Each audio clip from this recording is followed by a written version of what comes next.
Another federal lawsuit filed just days ago involving the largest public embezzlement case in Mississippi history.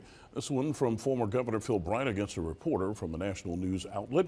Investigative reporter C.J. Lemaster joins us now with new details. C.J.? Well, Howard, this new suit, first reported by Front Office Sports, lays out another case of defamation against the writer of now a Sports Illustrated article detailing the welfare fraud scandal here involving former NFL great Brett Favre, nonprofit head Nancy New, and the former top man at the state's Department of Human Services, John Davis. But if the author had stopped there, Phil Bryant wouldn't have sued. The former governor is included in that conspiracy, with the author even saying Bryant orchestrated the scheme. Now, those claims Bryant vehemently denies.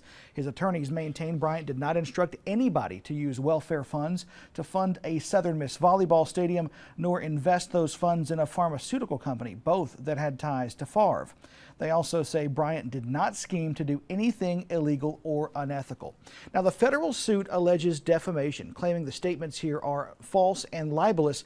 Former First Lady Deborah Bryant also demands damages for what's called a loss of consortium. That refers to certain aspects of marriage affected by the alleged defamation. It could mean anything from companionship to intimacy. Now, the suit asks for damages due to a loss of income, listing nearly $500,000 that Bryant claims to have lost, as well as personal humiliation and mental anguish. And finally, the former governor wants punitive damages and retractions from the reporter and the publication.